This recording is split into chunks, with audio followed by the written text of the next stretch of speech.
சிரிக்கும் கந்தன் புன்னகையில் எந்தன் பிள்ளை மனம் பறிகொடுத்தேன். மெல்ல சிரிக்கும் கந்தன் புன்னகையில் எந்தன் பிள்ளை மனம் பறிகொடுத்தேன்.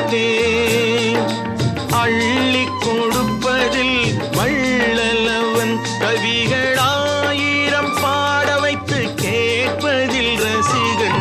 மெல்ல